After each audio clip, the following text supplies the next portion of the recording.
Hey, how's it going guys? It's Nate here again. And ready or not, so is this series. Because Fallout 4, despite all of its flaws, is itself a pretty massive game, as the wastes of the Commonwealth bring forth tons of unique locations, hundreds of characters, and dozens of quests for the sole survivor to tackle. And amidst all this content, Bethesda has also riddled Fallout 4 with a proportionately large amount of Easter eggs, hidden secrets, and references that even nearly 3 years later, many players have yet to discover. So with that in mind, sit back and relax as we look at yet another 10 tiny details you may still have missed in Fallout 4.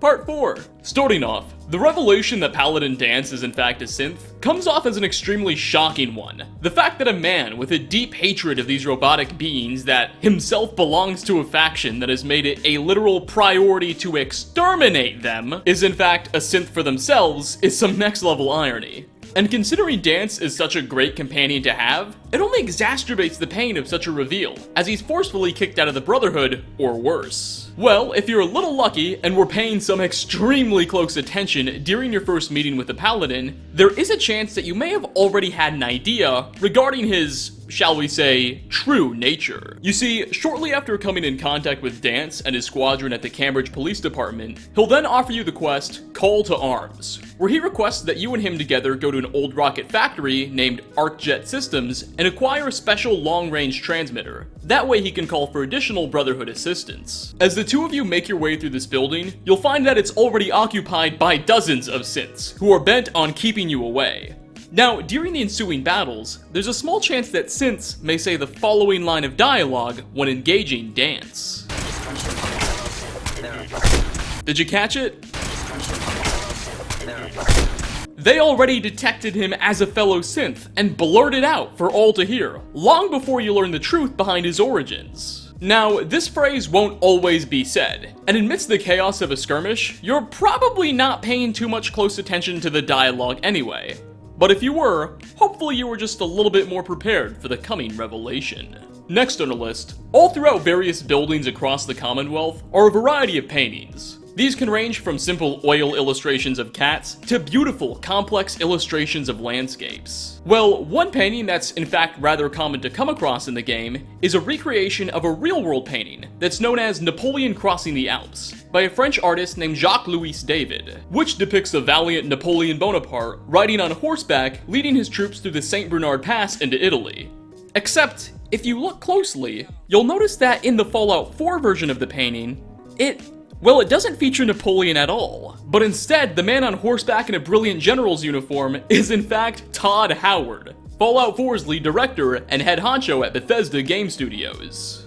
What an honor it must be for Napoleon to be in the company of such a great leader. Coming at number 3, this one's rather short, but did you know that when walking up to sandbags in power armor, it will cause them to explode under your weight? You don't even need to really step on them. Just slightly tap a sandbag and it'll crumble before your might. Additionally, if you don't have any power armor, you can simply shoot at a sandbag enough times and it'll begin to break down.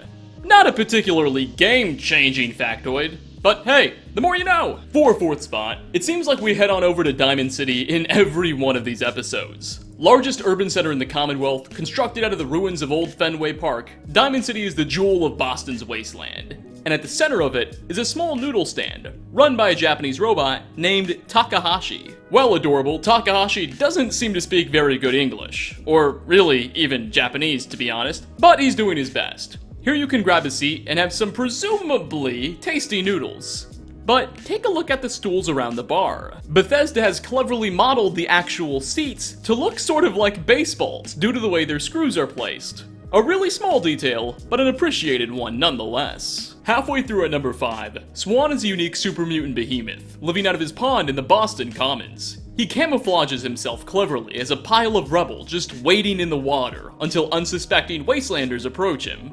After which, well, he'll pounce. If you manage to defeat this beast in battle, you'll earn a legendary weapon, but his special set of makeshift armor makes him noticeably more challenging to confront than most mutants, even super mutant behemoths. Now, funnily enough, it appears this foe has actually developed quite a reputation in his area. You see, only a few meters away from Swan's Pond is the Combat Zone, a bar/gladiatorial arena guarded fiercely by a small force of raiders.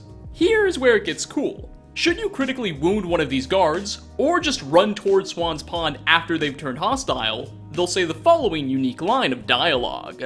Stay back! Let Swan deal with them. It looks like even the most brutal of raiders respect the name that is Swan. Sixth, speaking of raider dialogue, we all know the popular phrase, arrow in the knee, famously uttered by the great heroic noble guards of Skyrim, before it then proceeded to ascend into memehood.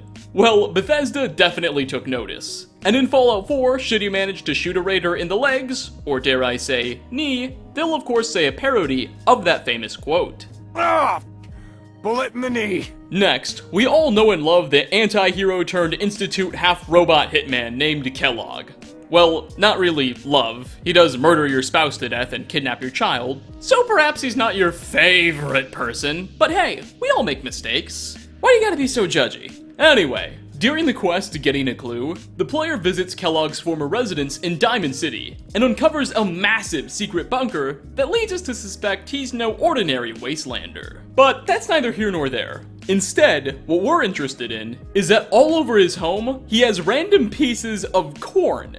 And in that bunker are various boxes of cereal. This seems to be a very clear and blatant reference to the cereal brand Kellogg's Cornflakes in the real world.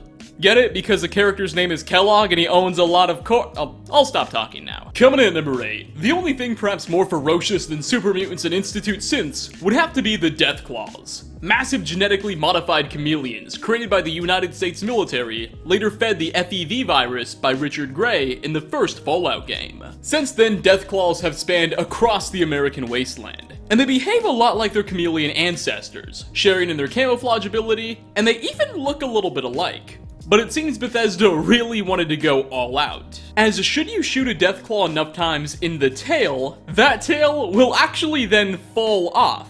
Likewise, in the real world, as many of you already know, lizards are known to have a similar ability, where they're able to detach their tail in order to escape from predators. Except, in this situation, they're the predator. Oh well. Getting close to the end here at number 9, the Boston Bugle was the pre-war Commonwealth's premier print newspaper. To this day, the sole survivor can still find some scattered issues across the wasteland, dating back to a simpler time. However, one article in particular foreshadowed a very ominous event. In downtown Boston, you can find the ruins of the Boston Bugle's pre-war headquarters. In it lies a terminal, with a variety of articles that were meant to be published between October 19th to 23rd of 2077. The fifth and final article in the terminal mentions the upcoming World Series game in Boston. In it, the author notes it's been 159 years since the city's last World Series victory. But now with Boston up 3-0 and the final game taking place Saturday, October 23rd at Fenway Park, or Diamond City, it looks like Boston is finally poised for a victory at last. Towards the end of the article, the writer states, quote, "The only thing that could snatch away a victory is an act of God, or some obscene calamity of man. Tomorrow, my friends, the unthinkable will finally come to pass, and Boston will never be the same again." Of course, we all know what happened on that Saturday morning of October 23rd, 2077. That was the day the bombs fell. Some obscene calamity of man indeed came. And finally, last on our list, the workhouse is a ruined 4-story office building in Concord. Most of the building has been utterly devastated as a result of the, well, bombs. However, certain portions of each floor remain intact, and in one of them is a very curious sight. As on the 4th floor, you can find 2 skeletons, in a rather precarious position. One seems to be choking another. From the looks of it, these 2 died strangling each other. Or really, it was just one guy getting strangled as the bombs came. Strangely, now, I'm not sure if this was done on purpose by Bethesda or not, but only the skeleton that is actively doing the choking is wearing any clothes. Now, you would think that if this man's clothes survived a nuclear blast, so should the other dudes, right? So, was one dude naked? Maybe that was the reason he was being strangled. No matter, only Bethesda knows. And Bethesda probably isn't gonna tell. But with that, we're going to wrap up. Yet another 10 tiny details you may still have missed in Fallout 4. Before I let you guys go, quick heads up, we just yesterday launched a Patreon. So if you'd like to support the channel in such a fashion, any contribution or consideration of such would be very much appreciated. Rewards currently range from anything to Discord ranks to private Skype chats. I'm planning on doing something a bit special for 200k, and I'll talk more about it there. But links down below. Anyway, which of the details tackled on this list did you find to be the most surprising? And what tiny Easter eggs, secrets, and details do you know of that I've yet to cover? Leave a comment down below. As always, like ratings are very much appreciated. Thanks for stopping by, everyone, and I hope to catch you all in my next video. Peace out, everybody.